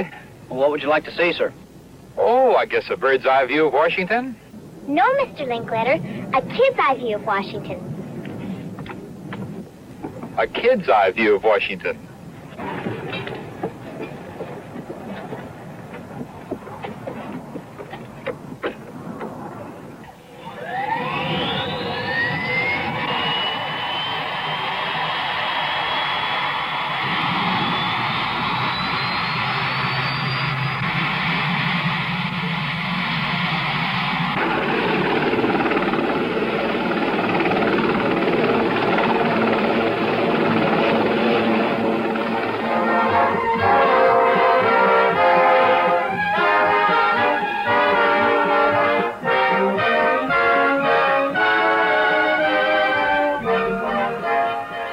Hi, this is Art Linkletter again.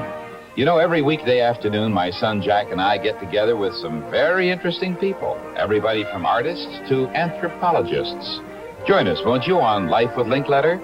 Every weekday afternoon on most of these NBC stations.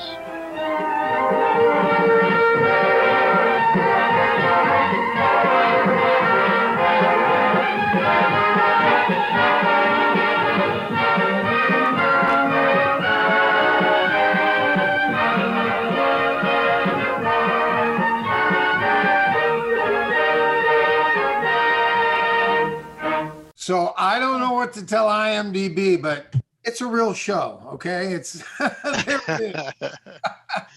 We need to lobby. We need to lobby our senator to get that, historically charted there. I want to know, did you guys really get to ride in Marine One, or by the magic of editing, did they scuttle you off and then make it look like you were on board? We really did, but you notice Art get on the helicopter with us, but no, we did get to ride it. That's pretty cool. Was it a long trip, or was it just like, and then you parked it back down again the same spot? Well, it wasn't. I seem to remember. It wasn't the hour and a half that we were promised that we would now have a jet that would take us from Last time I did it, it was still 5 hours. And I got to say, listen, we don't have to get into Nixon and everything else, but I will say one thing. He did do a lot for the environment. And it was interesting that he really picked up on it there and talking about Huntington Beach and, you know, back when we had the crying Indian for everybody that was littering and stuff. That wasn't really an Indian. That's Iron Eyes Cody. He was in that When the West Was Fun thing with you. Mm-hmm. Yeah, no, Iron Eyes Cody was not an Indian. No, Italian. My dad made that clear to me, and you know. But listen, I agree. First of all, you know, the president looked really good, and listen, he did what he did, but he did do a lot of wonderful things, and I think he was moving things forward. And you notice how he threw in his one vision about flying from Los Angeles to Washington, D.C. in an hour and a half. That was because the SST had been developed and deployed, not deployed, the Brits started using it. And in fact, I remember there was a controversy that the president was dealing with, and he for a while had banned the supersonic transport from flying from London to New York City. And then everything got worked out politically, and jet travel went really fast. But at the time, I believe he really threw that nod about traveling, you know, an hour and a half from Washington to Los Angeles, based on the idea that, you know, the SST, the supersonic transport. I remember that being a forefront piece of news. And if I'm not mistaken, I believe the controversy was going on. And during the week that we were there was a question whether we were going to be able to do the interview with President Nixon because he was really busy that week. Now, that may have been a little bit of, you know, for kids kind of information, or, you know, I don't want to say BS, but it could have been. Well, and one would hope there's many days that the president is very busy to sit there and talk to, you know, four precocious kids. Yes. Listen, I can't believe they had me sitting on the couch, like sitting on the arm of the couch. How rude. Yeah, who got the good chair there, HB? You're lounging in the only big chair there. Well, did you catch the controversial question that Darby asked about the long hair and everything? It's like, wow, trying to set the president up there, but he came across with a good answer on that one. Yeah, he didn't say hippies and scum. Yeah. And you long-haired hippie, what are you doing? Well, I told you at the start of this, you asked me about, you know, Satori moment, or when you think, oh, wow, what we're doing is really kind of special. It was there at the end. And if you notice, they cut it off as soon as he came and shook my hand. He said something, you know, nice to all you guys. But he came to me and he said, you know, Darby, you go home and tell Fess that we love your show and we watch it every Thursday. And I was just like, oh my, the president of the United States watches our show? And I remember I couldn't wait to get back and tell Fess that. And Fess was like, oh yeah, okay. But that was a moment in my young life when I kind of went, wow, I guess we are doing something kind of special. Yeah, impactful. You know, we all represented something. You know, listen, we brought, kids watched us, and I didn't realize it at the time, but the effect that we had, the profound effect that we had. Now, of course, you know, our most of our dialogue was written for us, and of course, we were directed. I mean, as you know, listen, we're just Indians. You know, the director is the chief. You know, so anyway, I just even though sometimes I feel like, well, what did I really do? Well, we did something. We made an impact. We obviously did. You know, it's one of the reasons I really like doing the conventions and the autograph shows is because, you know, you have people come up and just tell you just what you said, how much we meant to them, how much we were part of their lives growing up, and how, you know, and especially our shows were ones that they could watch with the whole family. You know, it wasn't everybody was in a different room on their own TV watching, you know, they all came together to watch a show and talk about it later. I thought about that the other day. That's one of the things I really think that last couple, or this last generation misses out about. Because you would come to school and everybody would have seen that show, or everybody would have seen something, you know, and you talk about it. You go, now there's so many different things to where the attention is, that you don't have that sense of community of, anyway. It was just a thought. And also, and I would get letters from people, from kids and young adults, and it always amazed me. And I felt, wow, I just was on a commercial. I didn't do anything special, but it means it really, people look at you and they go, oh my gosh, you know, and they tell you things that maybe they wouldn't even tell somebody else. And it's really amazing. It's a very honored position to be in. I took it to heart, definitely, and it was something that I'll always remember. I sort of wish I knew that then. You know, I didn't, and you know, Mom and Dad were really good about, you know, keeping it focused about the work. You know, what we did, all we really did was do a job. You know, and of course the job involved creativity and thinking and all that, but it was a job, and yet. I think, you know, now I realize it was more than a job. I don't want to sound, you know, this is not a commercial for the Marines or anything, but you know, it was more than a job, and you know, thank goodness that you know, again, I'm privileged. Thank goodness I got to be there, you know, and I continue to get to be here. So you know, it's cool. Yeah, and the fact that you look at it as a job, as work.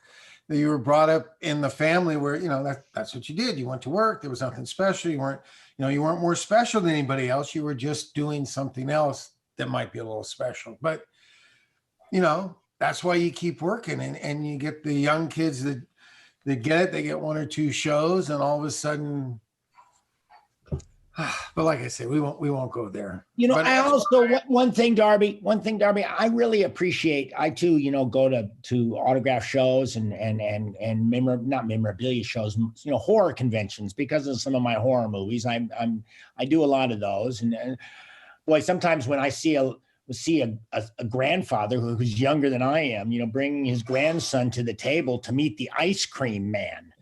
And it's like, I'm going, dude, do you really want to have your little grandson meet the ice cream man? But, you know, listen, but my point was in every corner of the country, you know, from big cities where there is an urban intellect sort of to places like North Carolina and a lot of places down in Florida and Louisville, Kentucky. And it's just, you know, to see it coming from all points. And you're right, Darby, people come up damn near with tears in their eyes, yeah. You know, and at times I'll have my game face on and I'll be a little jaded about it. But listen, it doesn't take me long to reflect and go, God, you know, that was a moment. And that's one thing my dad taught Ron and I when we were really little, is to treat the public with a lot of respect. Because the fact is, and this is the way he explained it, the public is really your employer. Because if the public doesn't like you, you will not work. So, but he explained, he goes, you know, this is going to be their chance to meet somebody and leave a good impression. And you know, how long does it take to take, you know, a couple of seconds out of your life and make eye contact with somebody and meet somebody? It you know, it leaves memory. Listen, I would get goo goo gaga if I ever had a chance to meet Tiger Woods, you know. Being a friggin' golf junkie, you know, I mean, I would be blown away. In fact, I would probably ask Tiger 2 or 3 really stupid questions before I got my feet on the ground. Do you want to know? I got to do a commercial with Tiger, and it was so great. What a gentleman he was back then. I mean, it was, and we were shooting out on the golf course, and we were supposed to be looking at stuff, and we were out on the golf course all day, and it got to be where I need to go to the restroom. And for him, it was like the Sultan had arrived. They put this big tent and they had everything. So he was right there. And they're like, oh, you got to go back to the car. All right, we'll get you a golf cart and everything. And Tiger's like, oh no, let him go use mine. They're like, no, that's he said, no, let him use mine. It's fine. And I'll tell you, go in the bushes. You're on a golf course. But there was a big crew out there. But I know I went in there and Nike had like all the gloves fanned out and all the shirts and all the other. And it was the only time I looked, I went, he's not even going to take these gloves home. He's not going to miss one pair of Tiger Wood gloves. If I didn't, he let me into his dressing room. I wasn't going to steal anything, but boy, was I tempted. Yeah, you would have gotten, where did my lucky gloves go? Who took my lucky gloves? That's my master's glove. Where did it go? But he was really quite the gentleman. I liked working with him. I'm a guitar player, and back a while ago, I used to produce a music video show. And so we'd go to, listening parties and stuff for the record labels all the time and meet all sorts of people. But being a guitar player and being in the same room with Eddie Van Halen back when their second album with Sammy Hagar came out, and my coworkers had to drag me over to meet Eddie Van Halen because I was so in awe that they were like, come on, HB, you got to come over here. I'd already met Sammy, I'd already met Michael Anthony, I'd already met Alex. I couldn't even go near Eddie without being physically dragged over there. And yeah, I mean, it's sometimes you just meet somebody or get in a situation where somebody has an effect on you like that. It's very special if you stand back from it and consider what's going on. We all have it in us. It's a thrill to meet people that you respect and enjoy watching on TV, or a business person or whomever. We all have that in us. I think it's not unique to anybody. I always give fans a break in terms of the first question, because, I also know that, listen, if somebody has recognized me, then what's rifling through their brain is, what am I going to say? What am I going to say? And whether they thought the question before, or whether they're thinking of it on the spot, there's a really good question. There's a really good idea that question is not going to be a good question. In fact, it could be really, really stupid. Like, what was it like owning a bear? And so you've been asked that once or twice. What was it like owning a bear? Yeah, thanks. Well, you know what? I tell you, it's been really wonderful because he's in my living room in front of my fireplace. Careful now. I'm sure you don't know this, but for the last half dozen years of his life or something, Dan Haggerty and I were thick as thieves. We went to all these shows together. We traveled together just to kind of keep it fun and stuff. And I actually still wear, and just so people can be impressed with what you were working with, this is a tooth from his bear that his pastor gave me after he passed. So I got a question for you. How many times have people come up to you and say, I just loved you in Grizzly Adams? A lot. Oh, yeah. They would come up to Dan and, we loved you in Gentle Ben. It was so great. I worked with Dan Haggerty when he was an animal trainer in a movie for Disney that we shot in, it was probably around the time we did this. It was probably around 1970. My brother and I did a movie called The Wild Country for Disney. And it was, when it was made, it was called The Newcomers, and then they changed the title to The Wild Country. And Dan Haggerty was one of two animal trainers on the set. He hadn't become an actor yet. I mean, he really literally stumbled into being an actor, not stumbled, but it was his connection with animals that got him the Grizzly Adams show. It was actually falling off a horse onto a tiger that got him the role. But anyway, yes, go ahead. No, but so listen, due to age and just circumstance, my tentacles just stretch out pretty wide. But I knew, I took all those questions with a grain of sand. Wait a minute. I got to say this because I thought of this too. When you say your tentacles go out kind of what, forget this, Kevin Bacon's 6 degrees of separation. Between you and your family, it's got to be like 1 degree of separation. Yeah, well, who is it that you, your brother, your dad hasn't worked with? I don't know. I don't know. That would be, listen, there were David Bowie. Is somebody you haven't worked with? David Bowie, my dad worked with Jack Nicholson a few times, and David Bowie was always someone that I just so admired and loved what he did and loved his get down, and I loved his words and I loved his presentation and he was a special guy. And I know people that worked with David, but it wasn't a Howard. It wasn't a Howard. We're talking about our special people, and when you all of a sudden realize what it is sometimes when people come up to you. Mine was in Beverly Hills waiting, and the elevator door opened up and there was Sean Connery. And I was just like, I couldn't even come up with a question or anything. And he kind of looked at me and gave me a little nod and walked off, but I'm like, so we get it too. I just had that, oh my God, that's Sean Connery, that's Bond. The man of men. Yeah, he was, I still think he was the best, but that's me.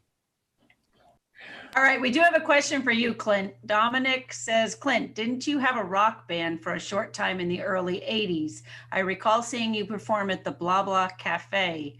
Hello from your John Burroughs classmate, Nick Rio. Okay, well, hello, Nick. I don't believe we ever played there, but yes, I did have a band. It was called Clint Howard and the Kempsters. And we were a really good garage band, and we clubbed a lot. We were sort of on the punkish side, and we played from 81 to 83, at which point I retired the band because being tone deaf and rhythm challenged made it difficult for a front man to really do much but just, go, yeah. But we had a blast, and HB, your comments about playing a guitar. Listen, my ears always perk up when I'm in the presence of a guitar player. And you talk about meeting Eddie Van Halen. That had to have been absolutely special. And over the years I've become friends with guys that are in the business and have been in the business a long time. And I know Cheap Trick pretty well. And Rick Nielsen is a interesting guy and a wonderful guitar player and a great songwriter. And I saw a picture of him. I believe it was on an Instagram post that he posted, and I believe it to be true. And it was that he was in the company of Jimmy Page, and just seeing the photograph of Jimmy Page and Rick Nielsen in the same shot, and I could tell Rick was giving it up to Jimmy, and that just sends a little chill up my spine. And it's just even now, boy, music is just such an art form, and acting, I may be a craftsman, I may have some artistic tendencies, but I consider what I do as an actor to be more of a craft than anything else. I would consider it like somebody who knows how to really make a really beautiful chair. A furniture maker that makes a beautiful chair, is he an artist? No, he's a craftsman. So, and I don't know, I'm not going to hang myself on my own definitions, but I consider musicians, man, when you can make your instrument sing and make people cry, it is just such a beautiful thing. And cry, not sorrow, but joy, and nothing better in the world than listening to any great guitarist just play, in my book. But I think you hit on a nice distinction there, and I agree with you. And my son is so talented at the guitar, and he does that, and it amazes me. And you're right, there is a craftsman, and I think any good, not even great, but any good actor has to have that craft. But I think it is the artist and the actor that can make that person in the back row cry, or feel great, or remember a wonderful memory. And I'm not putting down a furniture maker by any means, because it's great. But I think that's the difference. When you can somehow reach out and pull on somebody's emotions that much. And there are some great works of furniture. My wife's a very big designer, and there's some amazing works of art like that too. But I do think that's where the definition between craftsman and artist is. Yeah, well, we could have a long conversation about that. We can. I got to meet Carlos Santana once. I'll be quick. I did an interview with him, and we asked him, what makes a good musician in your opinion? And it was a wonderful answer. He said, a good musician is somebody that when you hear them, you know who it is. Like, you don't have to see them. It's just you hear them, or you hear their style or their work, and you know who it is. Like, oh yeah, it's not so much a famous song or whatever, but you actually hear them do it solo, and you can, oh yeah, that's so and so, or you hear them play drums or something, and you can identify. That's what makes a great musical artist. And I just thought that was so insightful. And I think the same way with actors too. Like when you, it's more of a visual, so you can, oh yeah, I know who that is. I know that actor. But even when they dig deep into their character and then they make you feel something, it's somewhat the same type of thing where you oh my gosh, this actor, like to me, like now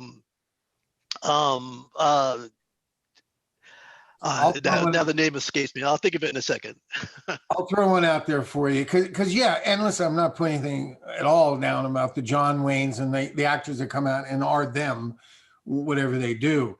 But you get somebody like, I loved working with Bill Paxton in Texas Rising. And you look back on his body of work and he loses himself in those characters. You don't know it's him a lot of the time. You have to go, wait a minute, isn't that? I also think that is a real art too. The name I was trying to think of was Meryl Streep. Oh yes, I've heard of her. Incredible. Yeah, he's done a couple things, here and there. I've heard of her. Yeah. Here's a really underrated actor. I don't think anybody underrates him, but Christopher Walken, such a unique soul.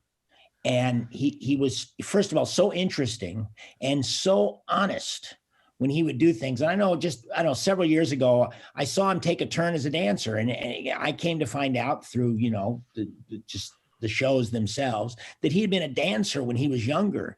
And boy, I'll tell you, he did it was funny. It was a funny, great dance segment. I think it might've been Saturday Night Live, but I found him to be a dancer. He was yeah, and just so interesting. And God, I got to keep working because there's a lot of guys I'd like to rub elbows with. Well, here, let me see. Can I share this? Are you seeing it or am I not? Oh yeah. That's when I got to work with your dad. We're talking about true artists and everything. I loved it. Yeah. So I said I would find that picture for you. I found it. Guys, this has been so special. I owe you all a big dinner as soon as we get through with this crazy virus thing and we can all get back together in person. Hey Darby, yes. As long as it's not Vitello's.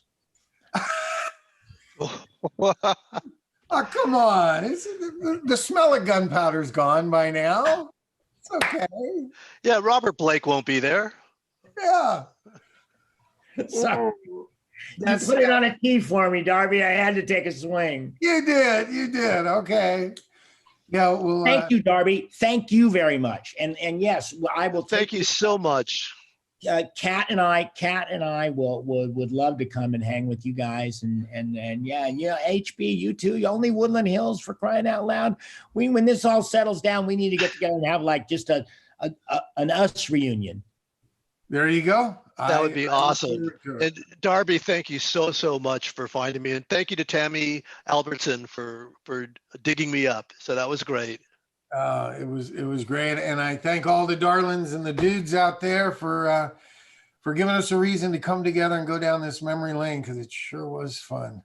Hey, and shout out to awesome. Ginger. She held it together. Ginger always holds it together. Thank you. You guys didn't give me a chance. Although, Clint, I have one comment for you. I'm a big Bonanza fan. So I want to thank you for All Ye His Saints, which at a very young age, that episode still makes me cry. So perhaps you didn't know what was happening, but I watch it now and it makes me cry. It's a fantastic episode. All my Bonanza friends all love it. They were all excited. And on that note, right?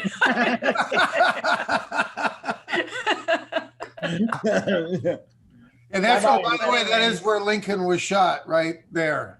You couldn't find a happier picture, Darby? You keep finding all these dead presidents pictures. But besides that, how did you like to play, Mrs. Lincoln? That's you up there. My goodness, look at you. Yeah. Staring at himself, isn't that surreal? Little Darby staring at Big Darby. Anyways, well, thank you all for spending this evening with all of us. We definitely appreciate your time and your contributions to the craft of acting and television that we have all grown up on. You guys have made our worlds and our lives much better. And I am speaking for the fan base that appreciates everything you guys have contributed. HB, I'm so glad you got to be here and that they tracked you down, because that was a big question mark, but this was fantastic and you had some fabulous stories. So sign in Darby's group so you can keep us posted on what you're doing. I know everybody would love to know what you're up to. Same thing with you, Clint. I will do that. And Darby, I guess I'll be talking to you. We're moving into February, so we'll have a Daniel Boone episode, and we don't know what else. We have the Bill Tillman. We have a lot of things going on. So that's true. I should make that announcement. Beginning of February, we are doing a Johnny Crawford fundraiser awareness weekend. So for anybody who doesn't know about that, make sure you check out the Johnny Crawford Legacy page that Stacy Schaefer runs, as well as the Rifleman page that Margie runs. We're just bringing awareness to the fact that they're raising funds for him. So if you could contribute, we're doing finishing it off with a Bill Tillman and the Outlaws Q&A, with live Q&A with the director and writer and a lot of the stars. So that's going to be terrific. As far as our concerned, Scream Test is going to be doing a special screening at the end of the month, as well as I think it's running at the Central Florida Film Festival this weekend at last minute. So we're going to get some show on that. Out there to be there. Well, you'll be at the Q&A, so that's good.